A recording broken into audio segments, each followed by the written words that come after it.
So do you feel that there is a lot of hero worship as far as the military, regardless of the character of the person that was in the military? Are you talking amongst individuals in the military? No, civilians. Civilians?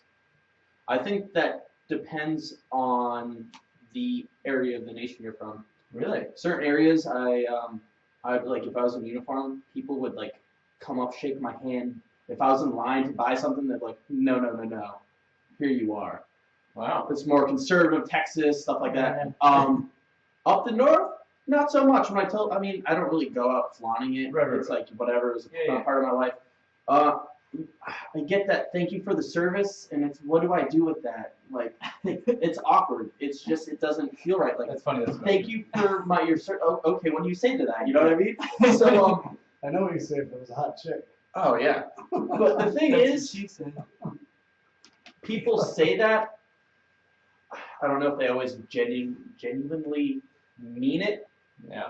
The military, the things the military do, sure, you don't have to agree with it. Whatever, it's a job to a lot of people. They don't really think about it. They don't care. It's one of those out of sight, out of mind.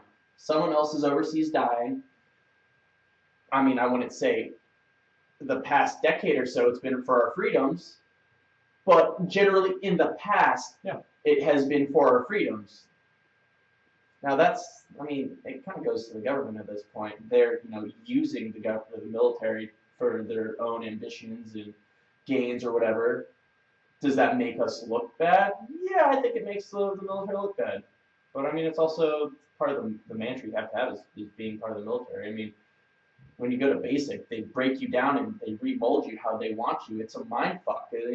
And if you go into basic knowing that, it doesn't mess with you. I went in, I knew it was a big joke. I knew they were going to do whatever. Okay. But some of these guys, you talk to them, and you're like, dude, you are completely brainwashed. And they're institutionalized. Like, I always viewed the military as a prison. You have your chain of command, which is the guards. And, you talk to these people, they've been in for years and years and years. And you talk to them about the outside world, and they're afraid of it. They have no idea what to do. And that's why they constantly trying to get the younger guys to re-enlist. Like, oh, you get this, and that. It's like, but you're not a real person. You don't get to express yourself. I was always getting yelled at because, why? Like, why am I doing this? It's stupid. Like, how does this make sense? You know what I mean? Like, it's not for everybody. The motto is shut up in color. That tells you anything. That's not to get off. No, it's actually really interesting. Yeah. Conditioning to become a cog in a machine. And are they really fighting for freedom? That's the question. And that ties into the conspiracy theories. Because if we critically analyze all of these situations, you'll see going into war based on falsifying pretenses for everything. And our rights subsequently being taken away due to those conflicts. So are they fighting for our freedom? I would say no. I'd say the more they fight, the more freedoms we have taken away. So it's the opposite. It's like some Orwellian double talk. That's more in modern times. But see, I would argue, you look at the wars even 100 years ago, it was usually about protecting corporate interests of different companies in different countries. And that's well documented because it's been so long now.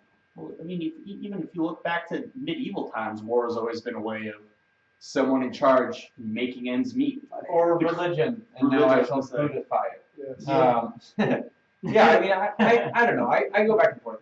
Obviously, I agree that war in general is a bad thing. As a concept, it's bad, and I don't like it. I don't think anyone really likes war necessarily. Then why does it exist if no one really likes it? it? I'm getting to that.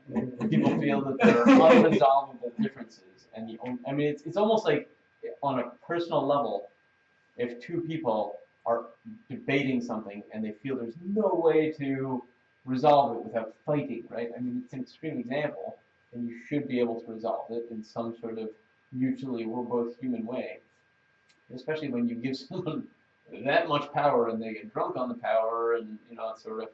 But regardless, I guess what I was really trying to get at is, I don't necessarily say the military is all good or all bad or anything like that. And I know that's a cop-out answer, but I think that I appreciate, in a sense, and I'm glad there is a military, in a sense. But I guess I will say that I think, criticizing, and I will say, hold on, the military / police, I actually find it to be more so true with police, where like we're militarizing even little suburban police departments around the country, and basically like saying, if you criticize the amount of force that a police force uses, some people get pissed.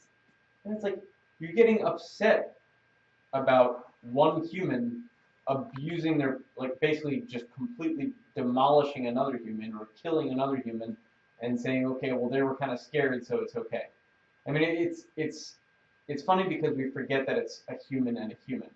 And it's not just a police officer and a perpetrator. Yeah. It's actually They people. dehumanize people, Right. and that's what allows that to perpetuate. And I think that's like one of those things where people really forget and have a hard time accepting because we've been conditioned to say, okay, well, if you're a police officer, you're sacrificing your life for our benefit, so we should worship you, and you probably won't do anything wrong.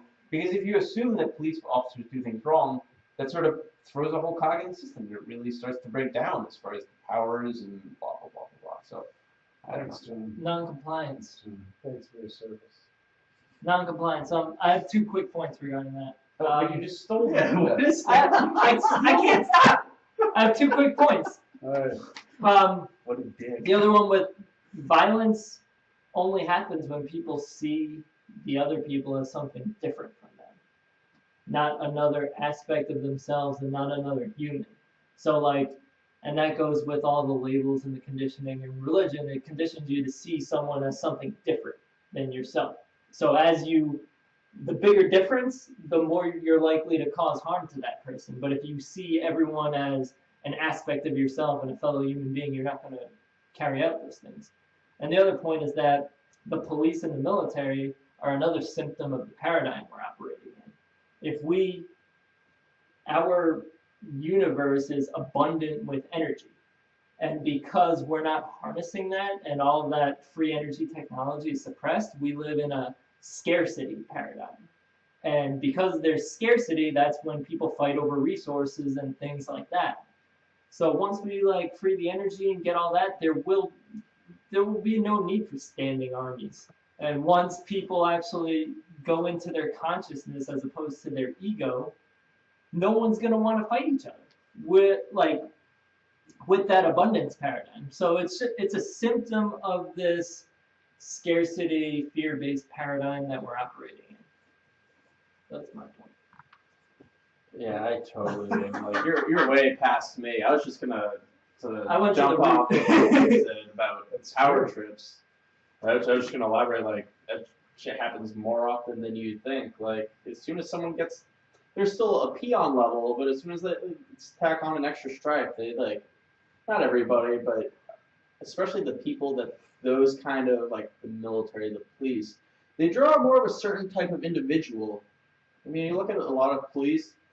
I don't want to say I know that many, but it just, to me, when I see police, I see some douchey jock in high school who used to pick on everybody, couldn't make it through college, so he had to kind of ride out the whole, You know what they're doing? They're Killing our listenership. they're actively recruiting sociopaths and psychopaths and people with low IQs. Wait, I have the Buddha, and I'm going to interrupt.